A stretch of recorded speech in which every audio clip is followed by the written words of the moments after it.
इस वीडियो में हम पढ़ेंगे मकॉलेज मिनट्स के ऊपर। मैंने इस पीडीएफ के द्वारा आपसे सारा टॉपिक कवर कर रखा है। जो मेन पार्ट करना चाहिए वो हाईलाइट भी कर रखा है, पर हाईलाइटेड पार्ट पढ़ने से भी पहले मैं चाहती हूँ हम इसको थोड़ा स्टोरी की तरह समझें। स्टोरी की तरह सुनेंगे तो बहुत ईजी होगा थ्योरी को याद रखने में। अब जो मकॉले था, देखो लिखा हुआ he was a profound scholar. India में वो आया था 1834 में, लॉ मेंबर बन के एग्जीक्यूटिव काउंसिल का। तब हमारा भारत एक कॉलोनियल पीरियड में चल रहा था, तो जो तब ब्रिटिशर्स का एग्जीक्यूटिव काउंसिल था वहाँ पे मकॉले को बुला लिया गया एक लॉ मेंबर बना के। उसको एक लड़ाई सॉर्ट करनी थी। लड़ाई किसके बीच थी? दो पार्टीज़ बनी हुई थी, एक एंग्लिसिस्ट की, एक ओरिएंटलिस्ट की। तुम ये सोच लो, दो पार्टीज़ बनी हुई हैं। एक पार्टी कहती थी कि इंडिया के लोगों पर हम 1 लाख रुपया जो लगाना होता है, जो रूल बना हुआ है, वो 1 लाख रुपया हम इंग्लिश पढ़ाने में लगाएंगे ताकि वो हमारे बारे में सीखें, ब्रिटिश प्रथाओं की तरफ चलें। और जो दूसरी पार्टी थी ओरिएंटलिस्ट की, वो कहती थी कि हम जो इंडिया में कुछ ब्रिटिशर्स हैं जिनको हिंदी भाषा नहीं आती है, वो उनको हिंदी भाषा लर्न करवाना चाहते थे कि हम उन्हीं को हिंदी सिखा दें ताकि वो इजीली यहाँ पे कोप अप कर सकें। अब ये कॉन्फ्लिक्ट चल रहा था कि इंडियन एजुकेशन को किस भाषा में कराया जाए, तो इसको सॉल्व करा था मकॉले ने। मकॉले आए बीच में, उन्होंने बोला कि देखो, ऐसा ना मैं ये कह रहा हूँ ना मैं ये कह रहा हूँ, मैं दोनों बातों से असहमत हूँ, मैं एक अपनी थ्योरी दे रहा हूँ। उस थ्योरी का नाम वो बोलता है डाउनवर्ड फिल्ट्रेशन थ्योरी, जिसमें वो कहता है हम सभी इंडिया के लोगों को नहीं पढ़ाएंगे, इंडिया के कुछ लोगों को चुनते हैं जिनका खून और रंग तो भारत देश का ही है, पर उनकी सोच, उनके विचार, उनके मॉरल्स हम ब्रिटिशर्स से मिलते हैं, हम उनको इंग्लिश सिखाएंगे। उन्होंने क्या कि इंडियन लर्निंग कोई ख़ास नहीं है, हमारी यूरोपियन लर्निंग ही ख़ास है, पर वो भी हम एक लिमिटेड क्लास ऑफ पीपल को सिखाएंगे जो कि सिर्फ by blood and by colour Indian है, but by morals, by intellect, by their thought process they are Britishers. हम उनको पढ़ाएंगे इंग्लिश। अब ये थ्योरी है मैकॉले की, जो हमें अच्छे से पता होनी चाहिए। यही स्टोरी लाइन थी कि एग्जीक्यूटिव काउंसिल में लॉ मेंबर बन के आए 1835 में मकॉले। उसको एक प्रॉब्लम दी गई कि भाई एक लॉ के हिसाब से 1 लाख रुपया लगाना है, वो 1 लाख रुपया एक पार्टी कह रही है हिंदी सिखाओ, एक पार्टी कह रही है इंग्लिश सिखाओ, तो हम क्या सिखाएं? उसको मकॉले ने बोला कि हम इंग्लिश ही सिखाएंगे क्योंकि यूरोपियन लर्निंग बहुत बेटर है इंडियन लर्निंग से, उनके विचारधारा के अनुसार। पर हम सभी भारतवासियों को नहीं सिखाएंगे, सिर्फ उन भारतवासियों को सिखाएंगे जो कि हमारी ब्रिटिश प्रथाओं से इन्फ्लुएंस्ड हैं, उन्हीं की तरफ इंक्लाइंड हैं। चलो पढ़ते हैं highlighted part. Macaulay was a profound scholar. He came to India in 1834 as a legal member of the Governor's Executive Council. उसे एक लॉ मेंबर बना के एग्जीक्यूटिव काउंसिल का भारत में बुलाया गया। His study of the psychology of Indian society and problems of British education in India was remarkable. उसे सारा ज्ञान था कि क्या इंडियन सोसाइटी में चल रहा है और जो ब्रिटिशर्स ने एजुकेशन देनी है इंडिया को, उसकी क्या दिक्कत चल रही है। He supported the theory of downward filtration.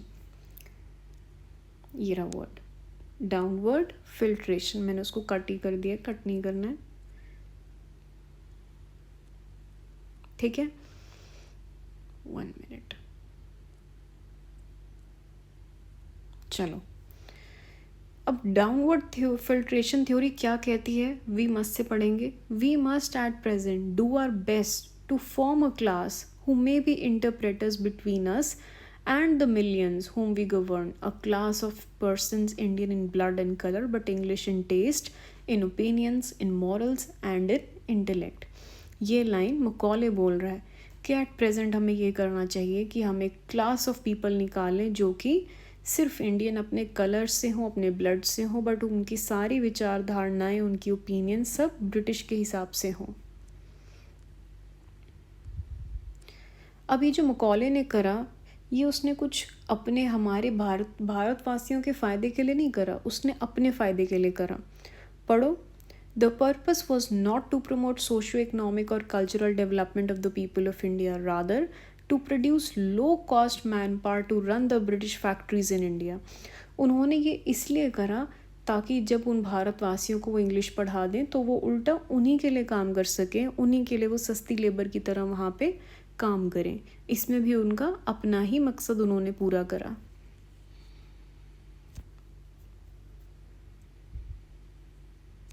अब ये लाइन भी ज़रूरी है, ये ध्यान दो।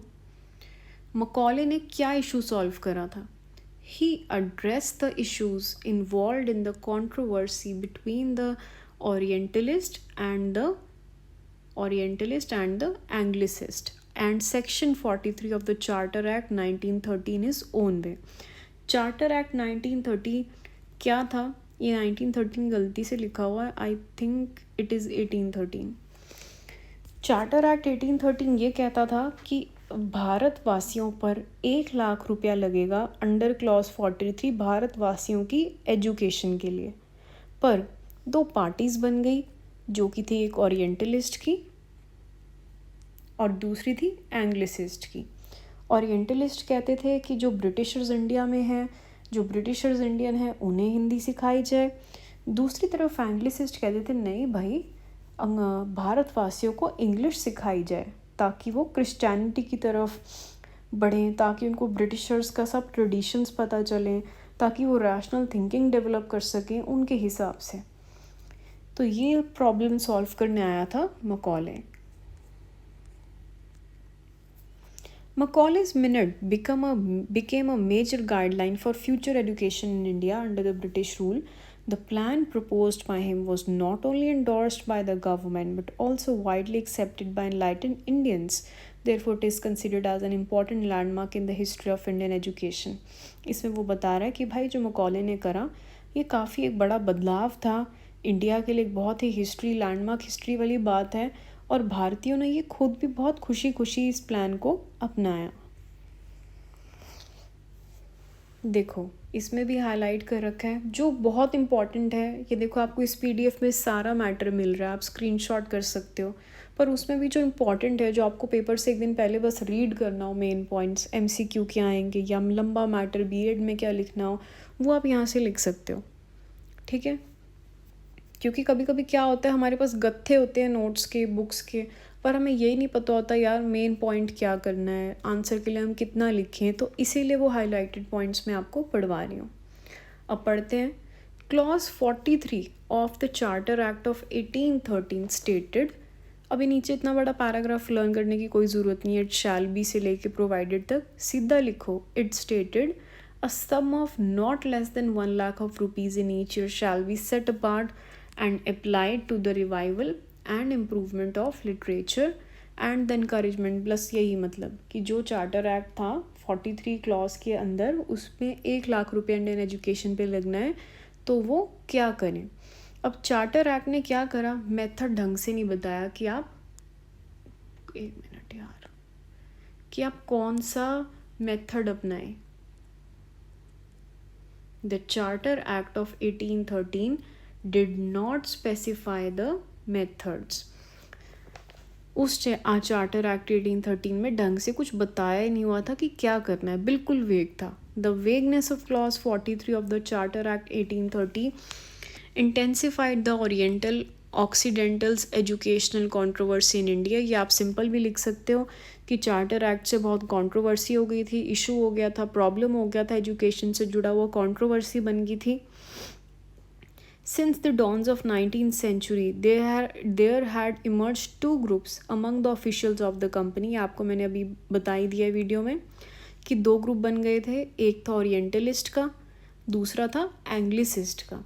One group was of the orientalist, जो कि चाहते थे promotion of Indian education through the medium of Sanskrit, Arabic and Persian, whereas the other group of Anglicists who were in favor of developing Western education in India through the medium of English।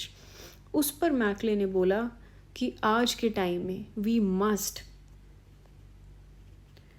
we must at present do our best to form a class of persons Indian in blood and color and English in taste, opinions in morals and in intellect। ये line का रट्टा मार लेना, ये line आपको paper में as it is आ सकती है, पूछी जा सकती है, आपको खुद भी लिखनी पड़ सकती है कि मैकॉले की लाइन थी, we must at present do our best to form a class of persons Indian in blood and colour कि ऐसे भारतवासी उठाओ जो कि सिर्फ अपने खून और रंग से भारतीय हो, पर उनका इंग्लिश टेस्ट हो, इंग्लिश ओपिनियन हो, इंग्लिश मॉरल हो, इंग्लिश इंटेलेक्ट हो। सिर्फ उन्हीं को पढ़ाएंगे हम।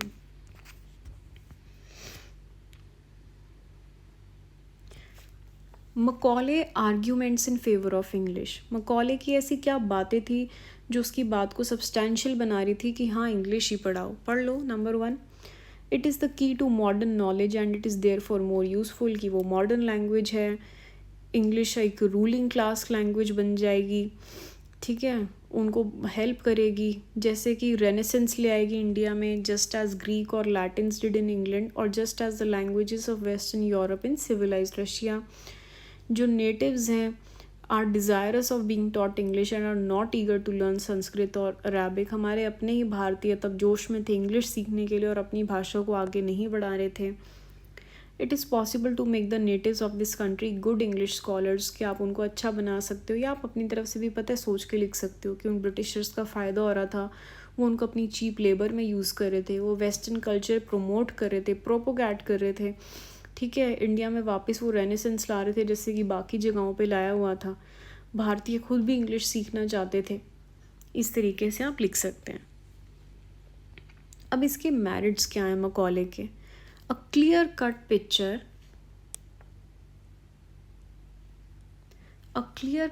Of the national system of education in India emerged. पहली बार भारत में एक नेशनल एजुकेशन सिस्टम आया जिसकी क्लियर पिक्चर थी कि क्या होगा।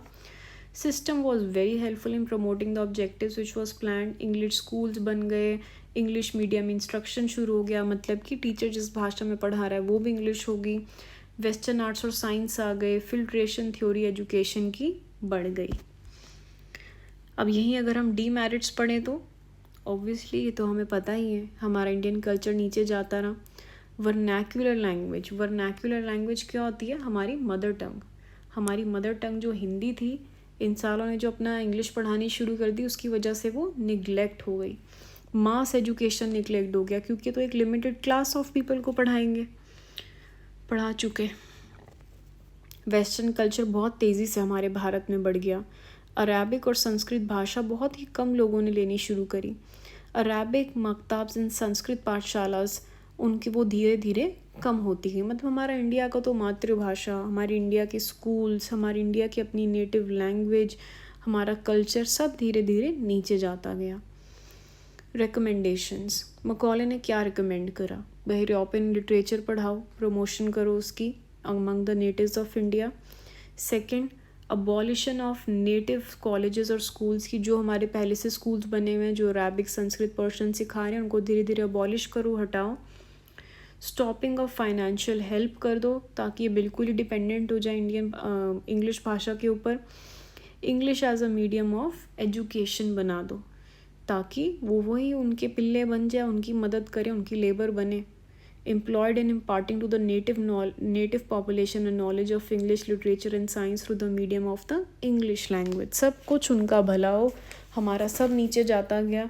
ये था मकॉले का डाउनवर्ड फिल्ट्रेशन थ्योरी। उसने कॉन्फ्लिक्ट सॉल्व करी थी एंग्लिसिस्ट और ओरिएंटलिस्ट के बीच में। चार्टर एक्ट 1813 था जिसके अंदर क्लॉज 43 था कि 1 लाख इंडियन एजुकेशन पे लगाओ, ठीक है। इसको स्टोरी की तरह याद रखना। इसके आगे और भी इम्पॉर्टेंट थ्योरीज़ हैं जैसे कि एडम थ्योरी। एडम ने रिपोर्ट दी कि बस आप हिंदी में ही इंडियन एजुकेशन के स्कूल्स इम्प्रूव कर दिए, पर वो डिस्कार्ड हो गई थी। फिर वुड्स आया, वुड्स ने बोला प्राइमरी हिंदी में पढ़ाओ, सेकेंडरी इंग्लिश में पढ़ाओ। उसने एडम्स का भी सब रिजेक्ट कर दिया, मकॉलेज की भी थ्योरी रिजेक्ट कर दी। फिर बेसिक एजुकेशन in 1937 वाली गांधी जी की थ्योरी आई कि क्राफ्ट सेंटर्ड बच्चों को पढ़ाओ, बच्चों को वोकेशनल सब्जेक्ट्स दो, उनको सेल्फ सफिशिएंट बनाओ, पढ़ाई करते करते वक्त उनको कमाई का ज़रिया बनाओ, हैंडीक्राफ्ट सिखाओ, नॉन वायलेंस सिखाओ, मदर टंग प्रमोट करो, फ्री कंपल्सरी एजुकेशन दो। ये सारा चलेगा, ठीक है। फ़िलहाल इस वीडियो में हमने मकॉले करा। अगली वीडियो में हम एडम रिपोर्ट्स, वुड्स डिस्पैच ये सब करेंगे। फिर भी आपको कोई डाउट हो you can comment, I am happy to help. Thank you for watching.